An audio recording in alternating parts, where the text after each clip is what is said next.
салом дӯстон, бозии шаби гузашта дар топ 5 мусобиқоти бартари футболи аврупои ба мо қаҳрамониву сенсатсияҳои зиёд тақдим намуданд. Чемпионӣ аз даст рафта дар Англия, тантанаи қаҳрамонии Ла Лига дар майдони душмани ашадӣ ва дигар рӯйдодҳои тарихие ки дар ҳамин як шаби гузашта иттифоқ афтоданд. Дар бораи ҳамаи ин пурратар гап мезанем ва шуморо барои тамошо даъват мекунем. Як лайки қиматбои худро гузошта моро то охир ҳамроҳӣ кунед. Дӯстон, Лигаи Чемпионҳо ба финали худ наздик омада истодааст ва моро рақобатҳои ҷавобии нимфинал интизор аст. Милан кӯшиш мекунад бар зидди Интер камбек кунад. А Сити ва Реал байни худ зурро муайян хоҳанд кард. Оё мадридиё метавонанд сенсатсия кунанд? Тамошои ин бозиҳоро шумо метавонед бо сарпарасти видеои мо ширкати 1x боз ҳам ҷолибтар кунед.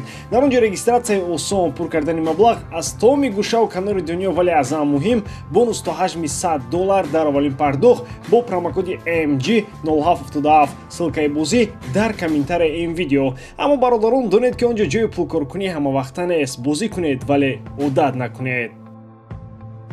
Дар Англия дастаи Манчестер Сити дар меҳмонии Эвертон буд. Дастаи дуюми шаҳри Ливерпул барои боқӣ ҷонбозӣ мекунад. Пеп бошад барои 3 ҷоиза мубориза мебарад. Барои ҳамин маълум буд ки бозингарони ӯ қувваи зиёд сарф карданӣ набуданд. То дақиқаи 20 зарбаҳо умуман дида нашуданд, вале пас аз ин Манчестер Сити иқтидори бузурги худро истифода карда 3 голи беҷавоб зад. Дастаи Арсенал рақиби хеле душвор дошт. Брайтон бошад сабки зеботарини бозӣ дорад. Гузашта аз ин даста барои рохати Лигаи Чемпионҳо мубориза мебарад. Арсенал ки рақобати худро баъд аз Ман Сити баргузор кард, танҳо ғалаба метавонист онҳоро наздик ба мавқеи қаҳрамонӣ нигоҳ дорад. Ва аммо бозии Брайтон чунон зебо буд ки ба Арсенал ягон имконият дода нашуд. Дедзерби Брайтонро қавитар кардааст ва ин гапи хушку холӣ нест. Акнун Арсенале ки ҳама қаҳрамон унвон кардан шарманда шуд. Фил дар болои шохаи дарахт то охир истода натавонист ва билохир афтид.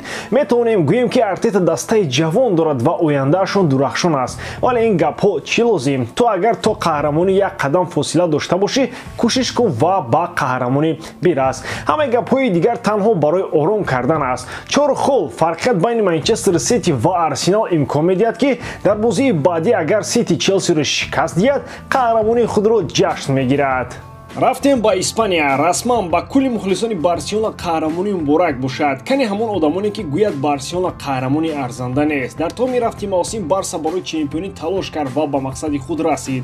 Маззаи қаҳрамониро он омиле ки Барса дар майдони Эспаньол ғалаба кард, боз болаззаттар намуд. Эспаньол яке рақибони асосии Барса дар Каталония мебошад. Чемпионӣ дар дерби маънои бузург барои мухлисон дорад. Футболбозони Барса чунон хурсандӣ карданд ки мухлисони Эспаньол аз қаҳру ғазаб ба майдон рехтан, вале ҳамааш хуб ба анҷом расид. Зуд бозингарони Барса ба утоқи либосоваскунӣ рафтанд. Президенти даста Жоан Лапорта пас аз бозӣ чунин гуфт: қаҳрамонӣ дар Ла Лига дастоварди бузург аст. Мо ба мақсади худ расидем. Ин чемпионшавии мо маънои онро дорад ки даста дар роҳи дурусти тараққиёт қарор дорад. Минбаъд мақсадҳои аз ин бузургтар дар пеши худ мемонем. Барса муборак. Атлетико дар ин давр зинаи дуввумро боз ба Реал Мадрид дод. Онҳо аз Элче шикаст хӯрданд. Реал бошад дар навбати худ бар хетафи дастболо шуду зинаи дуввумро аз худ кард. Дар Италия Наполи парвои бозиҳои дигарро надорад. Онҳо аллакай қаҳрамон ҳастанд. Неаполитанҳо пирӯзиро ба Монца туҳфа карданд. Ювентус дар ин давр ғолиб шуд. Рақиби онҳо Креминезе буд. Ҳамааш майливу Погба баъд аз танаффуси тӯлонӣ дар ҳайати асосӣ бозӣ кард ва чӣ осеб бардошт. Погба ҳам расман ба қатори бозингарони шишагин ворид мешавад. Ӯ дар мавсими ҷорӣ аз 100%, 99 аз 10% он тавбат гирифт. Ромелу Лукаку ду интихоб дорад: ё ӯ дар Интер мемонад ва ё ба Челси бармегардад. Агар қаблан ба Челси баргаштани ӯ маънои онро дошт ки ҳамлагари белгиягӣ дарҳол фурӯхта мешавад ва ё ба арендаи навбатӣ равона мегардад, пас айни замон ҳолат куллан дигар аст. Маурисио Почеттино мехоҳад дар Челси бо ин ҳамлагар кору фаъолият намояд. Худи Лукаку бошад намехоҳад ба Англия биёяд. Мақсади асосии ӯ боқӣ мондан дар Серияи А мебошад. Ӯ худро дар чемпионати Италия хуб ҳис мекунад ва макони мувофиқ барои карьераи худ медонад. Дастаи Интер дастаи ӯст, таври худи ин футболбоз иқрор шуд. Дар маҷмӯъ бозии Ромелу Лукаку дар мавсими ҷорӣ хеле бад буд. Ин албатта аз нигоҳи натиҷаҳо ва оморҳо мебошад. фаромӯш набояд кард ки ӯ бо сабаби осебҳои зиёдаш дар рафти мавсим бештар натавонист вуриди майдон гардад ва аммо дар охири мавсим ҳангоме ки саломатии ӯ ба пуррагӣ барқарор шуд, ин футболбоз натиҷаҳои хуб дорад. Почетино мақсад дорад ки дар хатти ҳамлаи марказ маҳз ҳамин футболбозро истифода барад.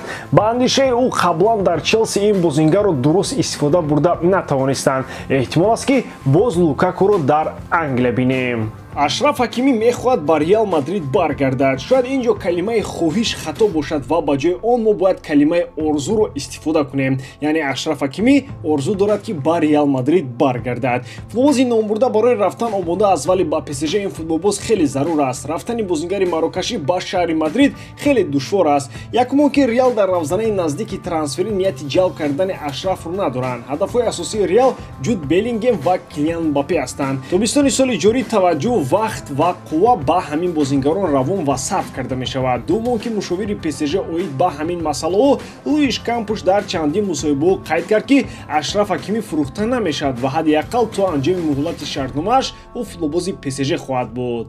ғайр аз ин ПСЖ иҷозат нахоҳад дод ки Реал Мадрид аз сафи онҳо ҳам Мбапперо гираду ҳам Ҳакимиро. Баъзеҳо андешаҳоро пешниҳод мекунанд ки гӯё ПСЖ барои аз даст надодани Мбаппе метавонад Ҳакимиро ба Реал бидиҳанд. яъне мадридиҳо ба хотири Мбаппе ба Стад де Френс ворид шуда аз он ҷо бо Ашраф Ҳакимӣ берун мешаванд. ва аммо дӯстии Мбаппе ва Ҳакимиро фаромӯш намекунем. Шояд Мбаппе ба Реал шарт монад ки ҳатман Ҳакимиро ҳам ба Бернабеу баранд. ба ҳамин тамом боридарам ки эҷодкории ман ба шумо писанд меояд. Лайк, комментария ва дар канал обуна шуданро аз ёд набароред. бо шумо мисли ҳар вақта Муҳаммад Гайров. хай бародарон, дар паноҳи Аллоҳ.